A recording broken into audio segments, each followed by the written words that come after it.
Welcome back to the shop, guys. Today we're going to take a step back and discuss C5 Ownership 101, and we'll talk about 10 basic but extremely important things C5 owners should never do. Toys for life. Now, even if you happen to be a seasoned C5 veteran, I think you're going to find a few things of value in this video. Now let's jump into it, and the first thing on this list, it just makes me cringe thinking about it. Never ever rev up your engine to high RPMs immediately after a cold start. And along those same lines, never really get on it and hammer the throttle right away after you start driving the C5 Corvette. You've got to wait till the oil temperature warms up to somewhere around 150 degrees, preferably 160 degrees Fahrenheit or warmer. There are two main reasons that you don't want to do this. The first one is when the engine is cold, all of the metals have fully contracted, and that means there's excess clearances between things like the pistons and the cylinder liners. Yep, even though the engine block is made of aluminum and the pistons are made of aluminum, the cylinder liners that are pressed in are made out of iron, and the aluminum expands more when heated than the cast iron cylinder liners do, so the gaps when cold are left intentionally large. By taking the time to let the mighty LS engine fully warm up, that piston is allowed to expand and close the gap between it and the cast iron cylinder liner to closer to the ideal tolerance, and as a result, the engine wear will be minimized. This same principle applies to all other moving parts within the engine as well, like the crankshaft, connecting rods, roller rocker, wrist pins, etc. The second reason not to get on that engine until it's fully warmed up is because the oil is cold, and cold oil doesn't flow nearly as well as hot oil does. But Toys for Life, I'm confused. My oil pressure is higher when the oil is cold, so isn't that better? No, it's not. It sounds like it would be, but cold oil is thicker, so it resists flow, and that impedes the oil's ability to flow through all of the nooks and crannies in the engine and provide abundant lubrication to all of the parts that require it.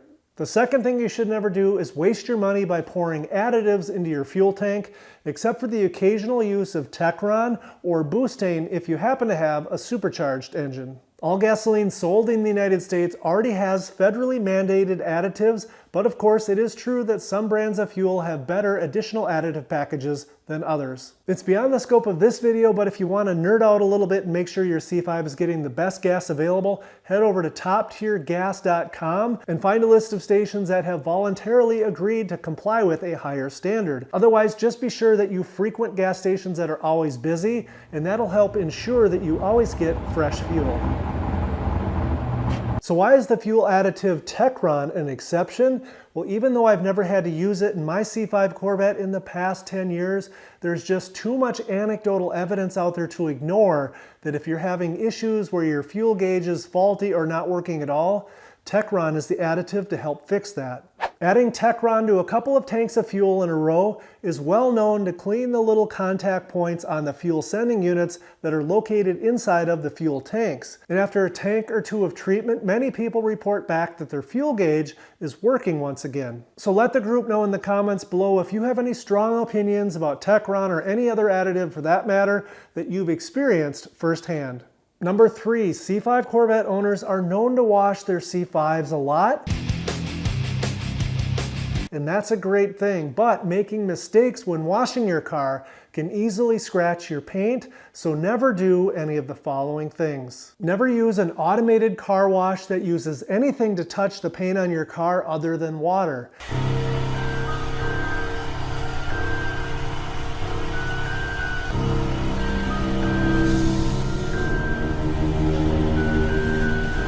Any kind of spinning brush or cloth will likely be contaminated with larger particles of dirt, which can easily scratch the crap out of your paint. When washing your C5 at home by hand, be sure to rinse it first and take plenty of time washing it from the top to the bottom, and this will remove most of the larger particles of dirt. And then when you follow that up with a microfiber mitt, start again from the top and work your way to the bottom, but do stop frequently and rinse your mitt off so you can remove the smaller particles of dirt that are going to want to cling to it. And for the love of God, please don't use the same mitt for cleaning your rims that you do for cleaning your paint. Your rims are going to have a light coating of brake dust and iron from the rotors, and that by definition is extremely abrasive, and you don't want that touching your paint. Number 4, whenever you remove your rims and you go to put them back on, when you tighten those lug nuts, tighten them in a star pattern, and most of us are well aware of this rule. Then make sure you never fully tighten your lug nuts without using a torque wrench. Torque wrenches are cheap and they're easy to use, and if you fail to use them, the lug nuts can come loose and damage your rim, or worse yet, one of your wheels can fall off while you're driving down the road. It happens once in a while.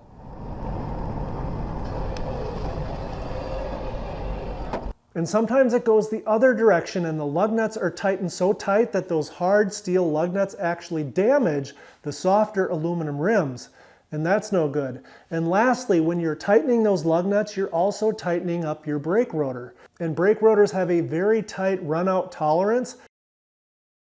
So if you don't tighten all of those lug nuts equally, you can end up with kind of a vibration at higher speeds or a pedal that pulsates when you apply the brakes. Also, know that if you bring your C5 into a shop for work to be done, when they throw the wheels back on, the vast majority of technicians will use just an impact gun exclusively to tighten down those lug nuts because time is money. However, how tight or loose your lug nuts end up being is absolutely a safety item, so ask the shop manager to write on the work order that the customer is requesting that the lug nuts be torqued with a torque wrench and that the customer will be spot checking them when the car gets home. They probably won't give you any grief, but if they do, don't let them get away with it, because using a torque wrench to tighten the lug nuts is absolutely the correct way to do it. Number 5, never jack up your C5 with a jack unless you know what you're doing.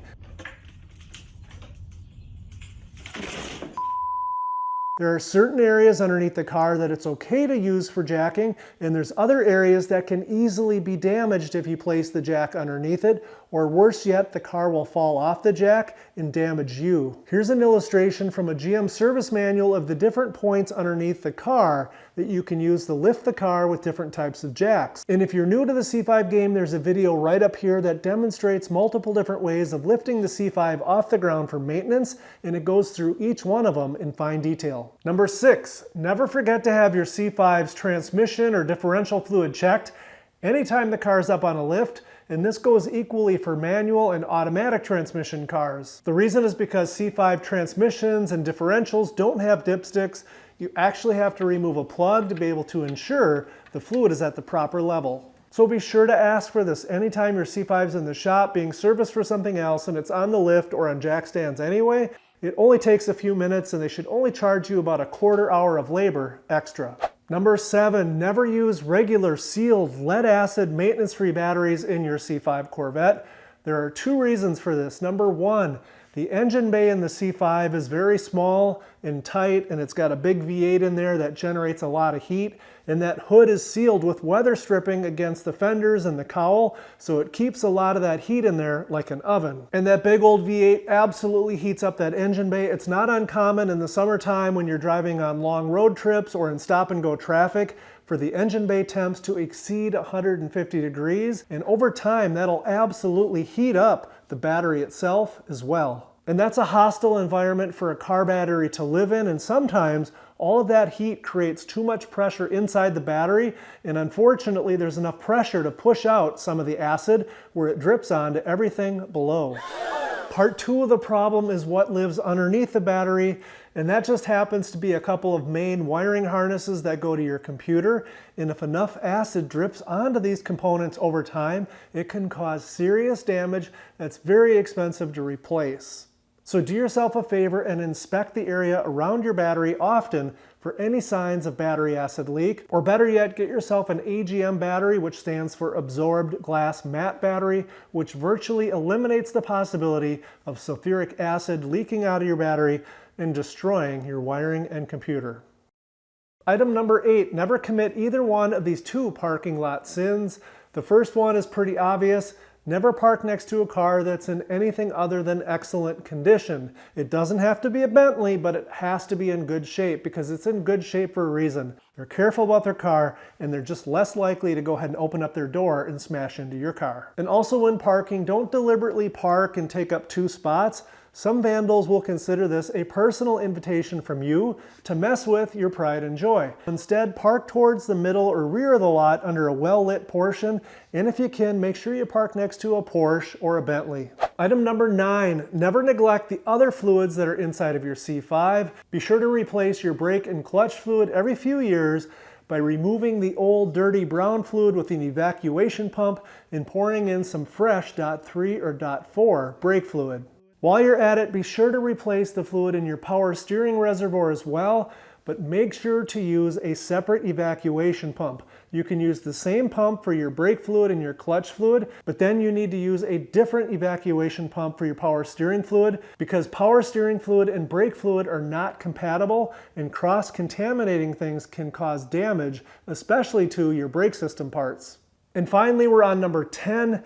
Never drive your C5 Corvette on old tires. And this can be a problem because there's a lot of C5 owners out there that only drive their cars, 2,000 to 4,000 miles per year because they use them as a weekend toy. And the problem is when the tires get old, it's not super obvious like mold on the bread you're about to put in the toaster, but it's absolutely true that as the tires age, they get hard, and that leads to less traction.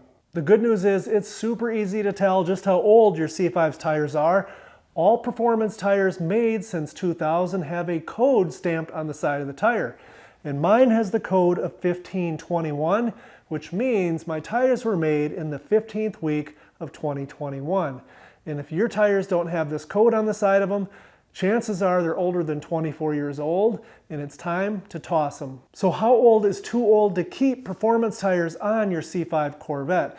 Now this is the subject of a lot of debate. I think if you ask the tire manufacturers, they're going to say around every 4 years. But in my humble opinion, from everything I've read and from what I think, it's probably prudent to replace them at the 5 to 6 year mark. It's highly recommended to replace them if they're 7 or 8 years old. And if your tires are 10 years old, then you're definitely rolling the dice. That's gonna do it for this one, guys. If you learned anything, go ahead and tap that thumbs up below. If you come here often, you might as well subscribe so you get notifications for the next video. And most of all, thanks for watching.